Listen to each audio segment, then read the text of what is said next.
Vous êtes en Bretagne? Vous allez profiter des prochaines vacances pour y aller? Alors, je vous suggère une visite qui figure dans mon guide du tourisme et des loisirs ferroviaires paru aux éditions de La Vie du Rail. À faire à l'occasion. Il s'agit de Légendes de train, un spectacle de modélisme ferroviaire que vous pourrez découvrir à Plouguerneau dans le Finistère. Je vous l'avais présenté peu de temps après son ouverture il y a 5 ans. J'y suis retourné cet été et le moins que l'on puisse dire, c'est que la maquette a pas mal évolué. Et devant le succès rencontré ces dernières années, la petite équipe qui anime le site s'est vue pousser des ailes et rêve déjà de déménager pour pouvoir s'agrandir. J'ai rencontré sur place le créateur du site, Jean-Jacques Jumel, et l'un des bénévoles de l'association. Ils vont vous faire découvrir ou redécouvrir cette maquette, vous donner accès aux coulisses de sa conception et de son fonctionnement, et vous parler de leur projet de développement à court terme. Bonjour et bienvenue dans Aiguillage.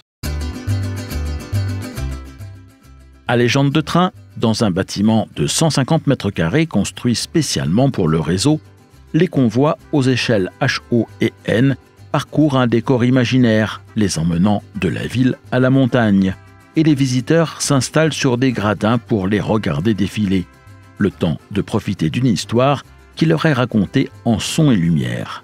C'est le principe d'un spectacle de modélisme ferroviaire. Cette maquette, installée à Plouguerneau en Bretagne, fait partie de la poignée de ceux que l'on peut visiter en France, mais qui se comptent sur les doigts d'une main.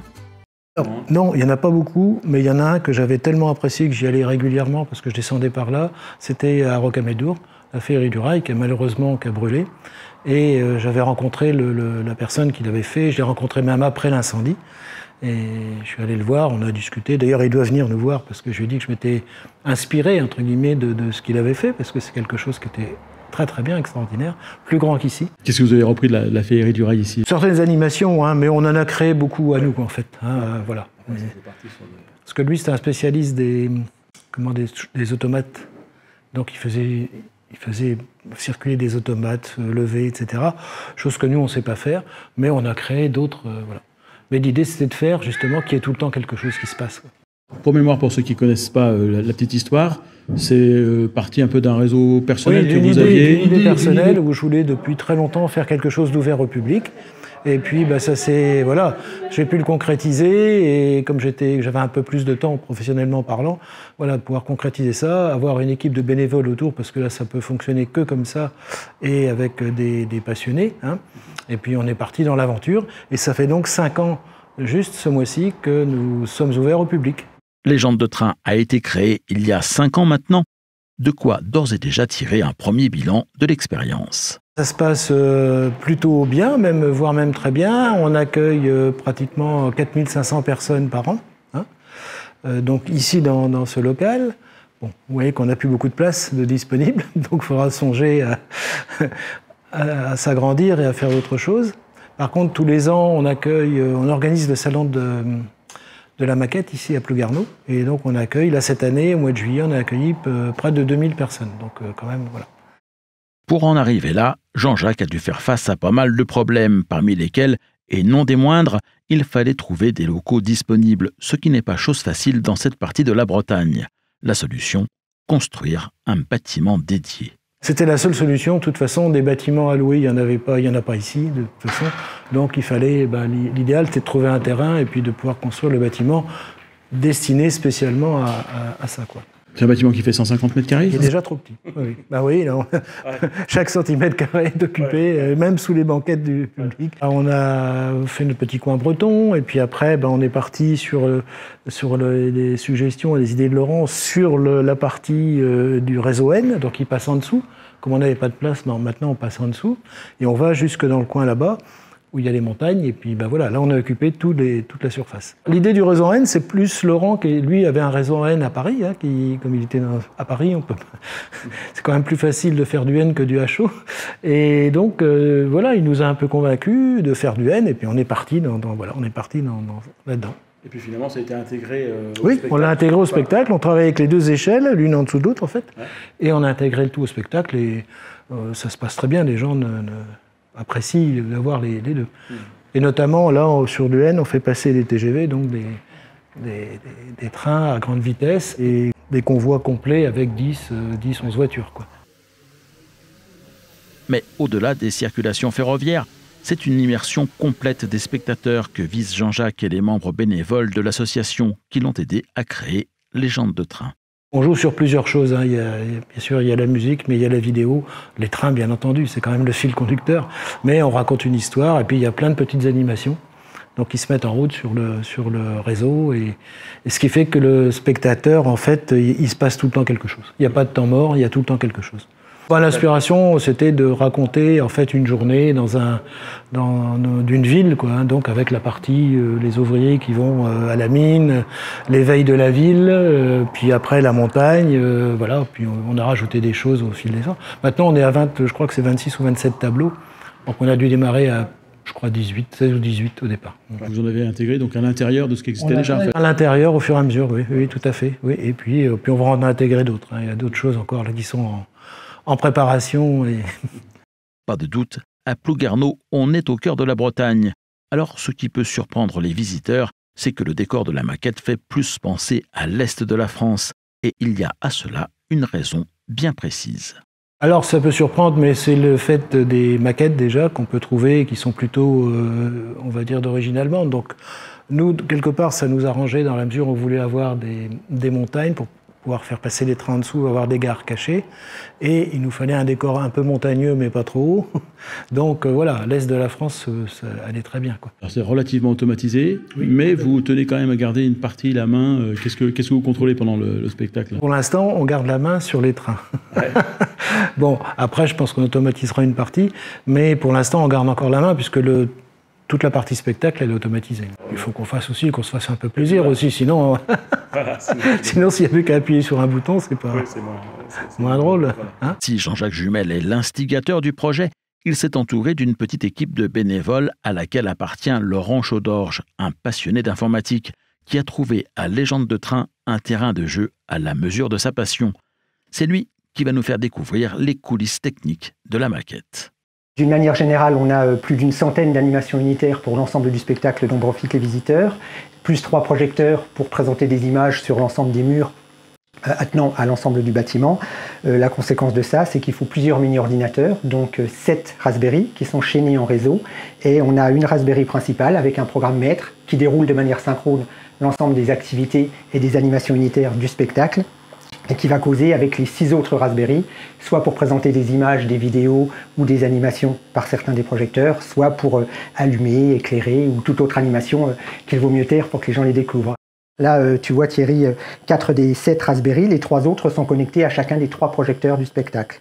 Et puis derrière les Raspberry, nous avons un système de relais qui vont servir d'interrupteur pour allumer, éteindre les différentes animations. Alors je sais qu'il y a beaucoup de modélistes qui commencent à s'intéresser à tout ce qui est automatisme, mais qui commencent plutôt avec des Arduino.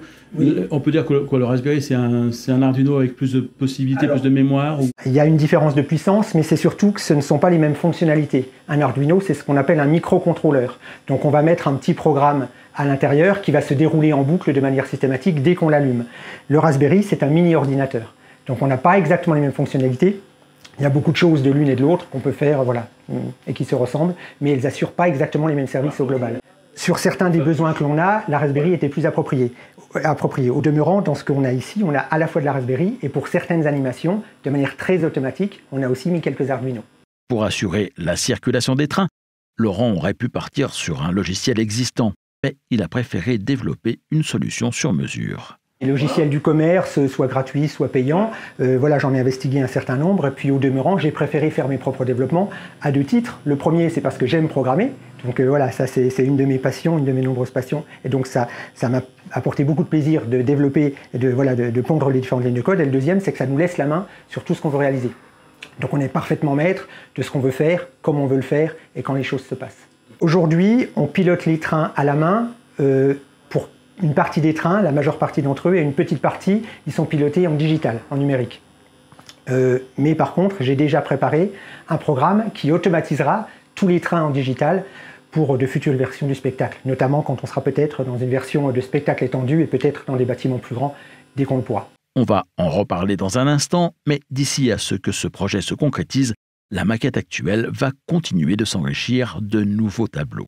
Là, il y a à peu près 110 animations unitaires qui se déroulent une ou plusieurs fois sur l'ensemble des 35 minutes de la scénographie. Il y a voilà, une sorte de superviseur sur la première Raspberry, je te l'évoquais, qui déroule ce programme principal, qui va lui vérifier la bonne synchronicité de chacune des choses, faire la bonne chose au bon moment et donner l'ordre à toutes les petites Raspberry esclaves de faire ce qu'elles doivent faire au moment où on le souhaite.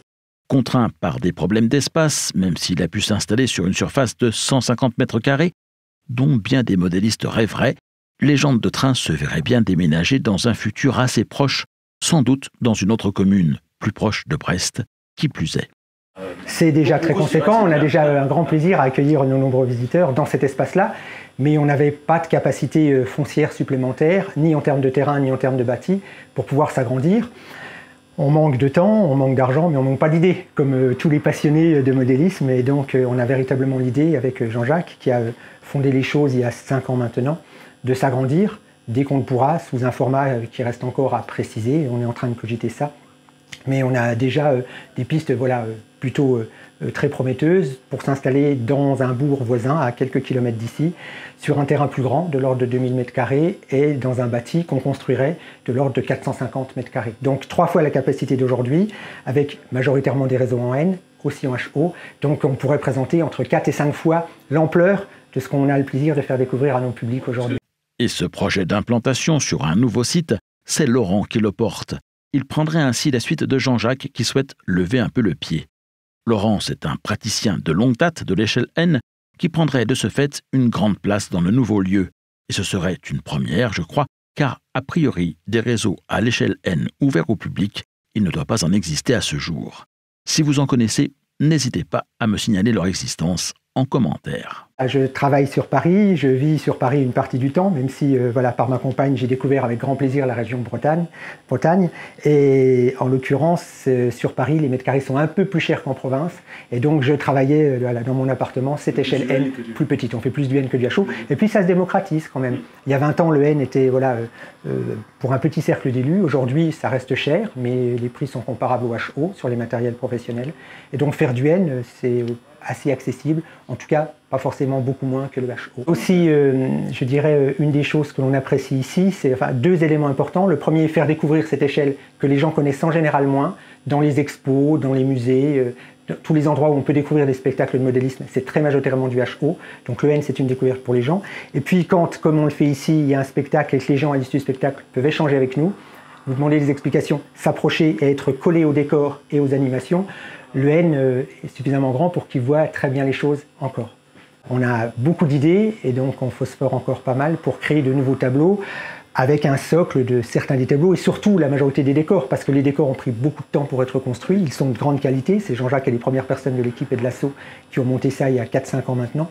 Donc on va profiter de ces beaux décors, les enrichir, les compléter et créer de nouvelles animations, là aussi sur lesquelles je garde pour l'instant un peu le secret. Idéalement, on aimerait pouvoir ouvrir dans le bourg voisin sur Plabennec à horizon 2 ans, donc ouvrir fin 2024, Timing envisagé à consolider. Vous connaissez la devise de la maison, on suivra ça avec intérêt. Mais pour l'heure, c'est toujours à Plouguerneau que Légende de Train se visite, en particulier pendant les vacances scolaires, quelle que soit la zone. Du mercredi au dimanche, il y a 2 séances les après-midi à 15h et 16h30. Vous retrouverez plus d'informations sur le site legendedetrain.fr. Et si vous êtes à la recherche d'autres idées de balades ferroviaires, je vous rappelle la disponibilité de mon guide du tourisme et des loisirs ferroviaires qui en répertorie près de 1000 en France et dans les pays proches. Vous pourrez vous le procurer dans toutes les bonnes librairies ou sur le site www.aiguillage.eu. Une bonne façon de soutenir cette chaîne et qui plus est d'obtenir sur simple demande un exemplaire dédicacé. On se retrouve très vite ici ou sur la chaîne Aiguillage pour de nouvelles aventures sur les rails.